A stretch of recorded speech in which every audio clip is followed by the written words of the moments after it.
जय हिंद, नमस्कार फ्रेंड। ज्योति क्लासेस में आप सभी का एक बार फिर से स्वागत है। हेलो दोस्तों, कैसे हैं आप सभी? आई होप आप सभी बहुत ही अच्छे होंगे, स्वस्थ होंगे, स्टडी अपनी कंटिन्यू कर रहे होंगे। चलते हैं हमारी आज की इवनिंग की क्लास की तरफ। जैसा कि आप सभी जानते हैं, इस चैनल के माध्यम से हम कर रहे हैं होम साइंस की सीरीज़, जिसमें क्लास 6 तो 12th की बुक को कवर कर रहे हैं और अभी तक क्लास 10th हमारा कंप्लीट हो गया। हम आगे क्लास 11th में। आई होप आपने हमारी सारी प्रीवियस क्लासेस देखी होगी। नहीं देखा है तो प्लेलिस्ट में जाइए, वहाँ पे क्लासेस वाइज प्लेलिस्ट आपको प्रोवाइड कराई गई है। वहाँ से जिस भी कॉन्सेप्ट्स में, जिस भी क्लास में आपको जो भी डाउट है, आप क्लासेस को देख करके अपने डाउट्स को क्लियर कर सकते हैं, क्योंकि हर एक टॉपिक को हमने बहुत ही डिटेल में कवर किया है। और इतनी डिटेल में पढ़ने का एक ही उद्देश्य है कि एक बार आप इस सीरीज़ को देखिए, समझिए, ताकि होम साइंस से रिलेटेड कोई भी डाउट आपके माइंड में ना रह जाए। चाहे आप किसी भी क्लास के लर्नर से, किसी कॉम्पिटिटिव एग्जाम की प्रिपरेशन कर रहे हैं, या फिर किसी फील्ड में होम साइंस से अपना करियर देख रहे हैं, सभी के लिए ये सीरीज़ काफ़ी हेल्पफुल होने वाली है। तो प्लीज़, चैनल पर फर्स्ट टाइम विजिट किए हैं तो चैनल को लाइक, शेयर और सब्सक्राइब करें, और साथ ही साथ अपनी राय भी हमें कमेंट के माध्यम से बताएं, क्योंकि आपका हर एक रिस्पॉन्स हमारे लिए बहुत ही महत्वपूर्ण होता है। तो चलिए स्टार्ट करते हैं आज की क्लास। आज की क्लास में फ्रेंड, जैसा हमने बताया, हम कर रहे हैं क्लास 11। तो क्लास 11 में हम करेंगे चैप्टर 4 यानी कि अध्याय 5, जिसमें हम करने वाले हैं कपड़े हमारे आसपास। It means fabrics around us. ये टॉपिक हम आज की क्लास में कवर करेंगे। तो देखते हैं, बट इसको स्टार्ट करने से पहले प्रीवियस क्लास का एक बार क्विक रिवीजन कर लेते हैं। तो फ्रेंड्स, प्रीवियस क्लास में हमने कुछ क्वेश्चन आंसर्स की प्रैक्टिस की थी, जो कि रिलेटेड थी हमारे संसाधन और प्रबंधन का, जो हम चैप्टर्स पढ़ रहे थे, यानी कि रिसोर्सेज एंड मैनेजमेंट जो हम पढ़ रहे थे, वो उस चैप्टर से रिलेटेड हमने क्वेश्चन आंसर्स की प्रैक्टिस की थी। आई होप आपने उस क्लास को देखा होगा। आज सुबह मॉर्निंग में 9 बजे वो क्लास हुई है, बहुत ही इंपॉर्टेंट है। नहीं देखा है तो आप इस क्लास के बाद उस क्लास को देखिएगा, क्योंकि वो क्लास बहुत ही इंपॉर्टेंट है। और जितने भी हमने क्वेश्चन आंसर्स किए, सारे क्वेश्चन भी बहुत ही इंपॉर्टेंट है। तो प्लीज़ आप जाइए, वहाँ पे प्लेलिस्ट में आपको क्लास मिल जाएगी, आप वहाँ से देख करके अपने कॉन्सेप्ट को क्लियर कर सकते हैं। तो ये तो थी हमारी प्रीवियस क्लास। अब चलते हैं हमारी आज की क्लास में। जैसा हमने आपको बताया, हम करने वाले हैं कपड़े हमारे आसपास, it means fabrics around us हम पढ़ेंगे। और इस चैप्टर के अंतर्गत हम कौन कौन से पॉइंट कवर करते हैं, एक बार उस पर नज़र डाल लेते हैं। तो इसमें पढ़ेंगे हम रेशे के बारे में, पढ़ेंगे वस्त्र रेशों का वर्गीकरण देखेंगे, कपड़ा उत्पादन हम पढ़ेंगे, वस्त्र परिष्करण क्या होता है, और कुछ महत्वपूर्ण रेशों के बारे में भी हम डिस्कशन करेंगे। तो ये सारे पॉइंट्स हम कवर करेंगे इस चैप्टर के अंतर्गत, अर्थात कपड़े हमारे आसपास के द्वारा। देखते हैं, कपड़ों का हमारे जीवन में महत्वपूर्ण स्थान है। कपड़े हमें आराम और ऊष्मा प्रदान करते हैं। इनमें विभिन्न प्रकार के रंग, सजावट, शैलियाँ और बुनावट होती हैं। कपड़े का महत्व विभिन्न क्रियाकलापों के अनुरूप बदलता रहता है। उदाहरण स्वरूप, हम सोते समय चादर व तकिए का, नहाने के पश्चात तौलिए का प्रयोग करते हैं। स्कूल जाने के लिए ड्रेस एवं शादी में जाने के लिए सजावटी कपड़ों का प्रयोग करते हैं, किंतु बनावट के आधार पर इन सभी कपड़ों में पर्याप्त विभिन्नता देखने को मिलती है। तौलिया नरम तथा स्वेटर क्या होता है, गर्म होता है। अपने परिवेश की लगभग सभी जगहों पर हम कपड़े देखते हैं, जैसे पर्दे, किचन के डस्टर, पोछे, दरी इत्यादि। ये सारे क्या हैं, कपड़े ही होते हैं। ये कपड़े वजन व मोटाई के आधार पर अलग अलग प्रकार के होते हैं। ऐसे में उनका चुनाव उनके उपयोग के अनुसार होता है। जब भी हम हाथ में कोई विशेष कपड़ा लेकर उसे खोलते हैं, तो उसमें अधिकांश धागे जैसी संरचनाएं होती हैं। यह एक दूसरे के समकोण पर आपस में गुथे हुए होते हैं, जैसे ऊनी कार्डिगन, टी शर्ट अथवा लेस आदि में होता है। इनकी गांठें बंधी होती हैं। इन्हें ही क्या कहते हैं, सूत कहते हैं, यानी कि यांस कहा जाता है। यदि सूत को खोलते हैं तो इसमें छोटे और अस्पष्ट पतले धागे जैसी संरचनाएं दिखाई देती हैं। ये ही क्या है, रेशे यानी कि फाइबर होते हैं, जो सभी वस्त्र की मूल इकाई होती है। रेशे, सूत और कपड़ा, इन सभी वस्तुओं को वस्त्र उत्पाद अथवा वस्त्र कहा जाता है।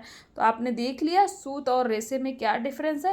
रेशे के बारे में पढ़ते, एक बार तैयार होने के बाद कपड़े को अनेक बार संसाधित किया जाता है, जिससे कपड़े की बनावट अच्छी हो जाती है, अथवा कपड़ा अधिक चमकीला बन जाता है। साथ ही कपड़ा मजबूत व टिकाऊ हो जाता है। यही प्रक्रिया क्या कहलाती है, परिष्करण यानी कि फिनिशिंग कहलाती है। आजकल बाजार में कई प्रकार के कपड़े उपलब्ध हैं, और प्रत्येक की अलग अलग उपयोगिता विभिन्न उपयोगिता है। प्रयोग किया जाने वाला कपड़ा कैसा है, इसका अनुरक्षण कैसे किया जाए, यह रेशा, सूत, कपड़ा और परिष्करण जैसे विभिन्न कारकों पर निर्भर करता है। तो ये देखिए, आपको ये दिख रहा होगा फिगर में, कपड़े से धागे तक, यानी कि कपड़े से किस तरीके से ये धागा बनता है। तो आप ये देख सकते हैं, कपड़े से धागे तक का ये फिगर आपको समझ में आ रहा होगा। अब रेशे के गुण के बारे में पढ़ते हैं। रेशे के गुण कपड़े के गुणों को निर्धारित करते हैं। रेशे के गुण निम्न प्रकार के हैं। पहला पॉइंट देखेंगे, रेशे के महत्वपूर्ण और उपयोगिता होने के लिए उसे अत्यधिक मात्रा में उपलब्ध तथा किफ़ायती होना आवश्यक है। नंबर 2, यह कतई योग्य होना चाहिए जिससे इसे आसानी से सूत और कपड़े में परिवर्तित किया जाए। नंबर 3, उपभोक्ता की संतुष्टि के लिए रंग, चमक, भार, आर्द्रता, डाई अवशोषण तथा लोच जैसे गुण भी आवश्यक है। नंबर 4, कपड़े की देखभाल और अनुरक्षण को प्रभावित करने वाले कारक जैसे अपघर्षण, प्रतिरोधक क्षमता, रसायन, साबुन, डिटर्जेंट, ताप आदि का प्रभाव और अजैविक जीवों के प्रति प्रतिरोधक क्षमता भी उपभोक्ता के लिए महत्व रखते हैं। तो ये इन बातों का ध्यान दिया चाहिए रेशों के गुण के अंतर्गत। अब वस्त्र रेशों का वर्गीकरण देख लेते हैं। वस्त्र रेशों का वर्गीकरण निम्न आधार पर किया जाता है। नंबर 1 है उद्भव के आधार पर, यानी कि प्राकृतिक अथवा मानव निर्मित अथवा विनिर्मित। सेकेंड है सामान्य रसायन प्रकार के आधार पर, जिसको हम सेलुलोसिक, प्रोटीन अथवा सिंथेटिक कहते हैं। तीसरा है जातिगत प्रकार के आधार पर, यानी कि जंतु के रोम अथवा जंतु स्राव से। नेक्स्ट है सामान्य ट्रेड नाम के आधार पर, यानी कि पॉलिएस्टर, टेरिन अथवा डेकारॉन। इसे कम लंबाई वाला जैसे कपास या तंतु, यानी कि फिलामेंट, अधिक लंबाई वाला जैसे रेशम, पॉलिएस्टर आदि की कोटि में बांट सकते हैं। ध्यान दीजिएगा, कम लंबाई वाला कौन सा होता है, कपास तंतु। अधिक लंबाई वाला जिसमें रेशम, पॉलिएस्टर आदि ये सारे आते हैं। तो ये हमने देखे वस्त्र के रेशीकरण का वर्गीकरण। और प्राकृतिक रेशे के बारे में पढ़ते हैं। ऐसे रेशे जो प्रकृति में पाए जाते हैं प्राकृतिक रेशे, यानी कि नेचुरल फाइबर्स कहलाते हैं। प्राकृतिक रेशे 4 प्रकार के होते हैं। ध्यान दीजिएगा, जो प्राकृतिक रेशे हैं 4 प्रकार के होते हैं। स्टार मार्क करिए, मोस्ट इंपॉर्टेंट। पहले में आ जाएगा सेलुलोसिक रेशे। इनके अंतर्गत कौन सा आता है, सीड हेयर्स, जो सीड के हेयर से बनते हैं, क्या, कॉटन और कापुक। बास्ट रेशा, flax, linen, hemp, jute. Leaf रेशा, अनन्नास, अगेव, सीसल। नट हस्क रेशा से क्या होता है, कायर और नारियल। तो ये सारे जो है सेलुलोसिक रेशे के अंतर्गत आते हैं। दूसरा है प्रोटीन रेशे, जंतु के रोम से ऊन विशिष्ट बाल, बकरी, ऊंट, फर रेशा, जंतु स्राव से रेशम। तीसरा है खनिज रेशे, यानी कि मिनरल्स, फाइबर, एस्बेस्टास। और चौथा है प्राकृतिक रबड़, यानी कि नेचुरल रबड़। तो ये 4 तरह के रेशे होते हैं प्राकृतिक रेशे में। कौन कौन से, सेलुलोसिक रेशे, प्रोटीन रेशे, खनिज रेशे और प्राकृतिक रबड़। ये 4 तरह के प्राकृतिक रेशे होते हैं। अब देख लेते हैं विनिर्मित रेशे। विनिर्मित रेशे यानी कि मैन्युफैक्चर्ड फाइबर को मानव निर्मित रेशे भी कहा जाता है। ध्यान दीजिएगा, जो हमारा जो मैन्युफैक्चर्ड फाइबर है उसको मानव निर्मित रेशे भी कहा जाता है। यह रेशा सबसे पहले गैर तंतुमय यानी कि नॉन फाइबर सामग्री को तंतुमय प्रकार में बदलकर बनाया गया है। ये मुख्यतः सेलुलोसिक पदार्थ जैसे कपास, अपशिष्ट या लकड़ी की लुगदी से बनाए गए थे। दूसरे प्रकार के रेशे को पूर्ण रूप से रसायनों के उपयोग से संश्लेषित किया गया था। किसी भी कच्चे माल को तंतुमय रूप देने की प्रक्रिया समान है। विनिर्मित रेशे बनाने के चरण क्या हैं, देख लेते हैं। पहला है कच्चे ठोस माल को विशिष्ट सयानता के तरल में परिवर्तित किया जाता है। रासायनिक क्रिया, विलयन, ताप, अनुप्रयोग अथवा मिश्रण के कारण ऐसा हो सकता है। इसे चक्रण घोल यानी कि स्पिनिंग सॉल्यूशन कहा जाता है। दूसरा है इस घोल को स्पिन रेट, ध्यान दीजिएगा, इस घोल को स्पिन रेट छोटे छिद्रों वाले सीरीज वाले एक छोटे थिम्बिल आकार के चंच यानी कि नोक से उन स्थान में डाला जाता है जिसमें यह ठोस हो जाता है या पतले तंतुओं के आकार में जम जाता है। थर्ड लास्ट चरण क्या है, जब यह तंतु ठोस बन जाता है तब इन्हें एकत्र किया जाता है और अधिक सूक्ष्मता तथा अभिविन्यास के लिए ताना जाता है। तो ये क्या है, विनिर्मित रेशे बनाने के चरण। विनिर्मित रेशे को हम और क्या कहते हैं, मानव निर्मित रेशे भी कहते हैं। तो ये देख लीजिए किस तरीके से बन रहा है, आप स्क्रीन पर देख पा रहे होंगे। विनिर्मित रेशों के प्रकार। तो फ्रेंड्स, विनिर्मित रेशे निम्न प्रकार के होते हैं। नंबर 1, पुनर्योजित सेलुलोसिक रेशा, जिसमें रेयॉन, क्यूप्रोमोनियम, विस्कोस तथा अति आर्द्र मॉड्यूल्स आते हैं, हाई वेट मॉड्यूल्स के अंतर्गत आते हैं। सेकंड है अशोधित सेल्यूलोसिक एसीटेट, जिसमें सेकेंडरी एसीटेट, ट्राई एसीटेट ये आता है। थर्ड है प्रोटीन रेशे, अजनाल। चौथा है गैर सेलुलोसिक यानी कि सिंथेटिक रेशे। सिंथेटिक में क्या क्या आ जाएगा, नायलॉन आ जाएगा, polyester, terylene, टेरिन, acrylic, Orlon, कैसीमिलॉन, मोडेक्रिलिक, spandex, रबड़, ये सारे किसके अंतर्गत आ जाते हैं, तो ये सारे सिंथेटिक रेशे के अंतर्गत आते हैं। पांचवा है खनिज रेशे, जिसमें ग्लास, फाइबर ग्लास और मेटेलिक ल्यूरेक्स होते हैं। तो ये हमने देख लिए विनिर्मित रेशों के प्रकार। तो कितने प्रकार के हमने देखे, 5 प्रकार के। पहला क्या देखा, पुनर्योजित सेलुलोसिक रेशा। दूसरा देखा अशोधित सेलुलोसिक एसीटेट। थर्ड देखा प्रोटीन रेशे। चौथा देखा गैर सेलुलोसिक रेशे और पांचवा देखा खनिज रेशे। तो ये 4-5 तरह के विनिर्मित रेशों के प्रकार हमने देखे। अब सूत के बारे में देखते हैं। सूत क्या है, रेशा तो हमने पढ़ लिया, सूत देखते हैं। रेशों को कपड़े में परिवर्तन करने के लिए उन्हें बांटा जाता है, लेकिन कुछ कपड़ों को रेशों को बिना बटे ही बनाया जाता है। अधिकांशतः रेशे को मध्यम चरण में संसाधित किया जाता है, जिसे सूत कहते हैं। सूत को ऐसी सामग्री की लंबी लंबी बटों यानी कि स्ट्रैंड्स के रूप में परिभाषित किया जा सकता है, जो कपड़ा बनाने के लिए हर प्रकार के भागों की बुनाई के लिए उपयुक्त होता है। सूत प्रसंस्करण के बारे में देख लेते हैं। तो प्राकृतिक स्टेपल रेशे द्वारा सूत को संसाधित करने की विधि को कताई कहा जाता है। कताई संसाधित करने का आखिरी चरण है। रेशे को सूत में परिवर्तित करने के निम्नलिखित चरण, यानी कि एक रेशा किस प्रकार से सूत में परिवर्तित होता है, तो उसके कई चरण है। पहला है सफाई यानी कि क्लीनिंग। प्राकृतिक रेशे में सामान्यतः उनके स्रोत के अनुसार, जैसे कपास में बीज अथवा पत्तियां, ऊन में टहनियां आदि जैसी बाह्य अशुद्धियां होती हैं। सर्वप्रथम इन्हें साफ किया जाता है। इसके पश्चात रेशे अलग किए जाते हैं और लैप्स यानी कि ढीले रेशों को बेली शीट में परिवर्तित किया जाता है। दूसरा है पूनी बनाना यानी कि मेकिंग इनटू अ सिल्वर।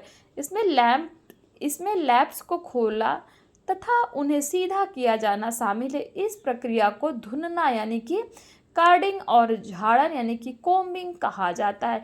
यह प्रक्रिया बालों में कंघी करने तथा उन पर ब्रश करने के समान है।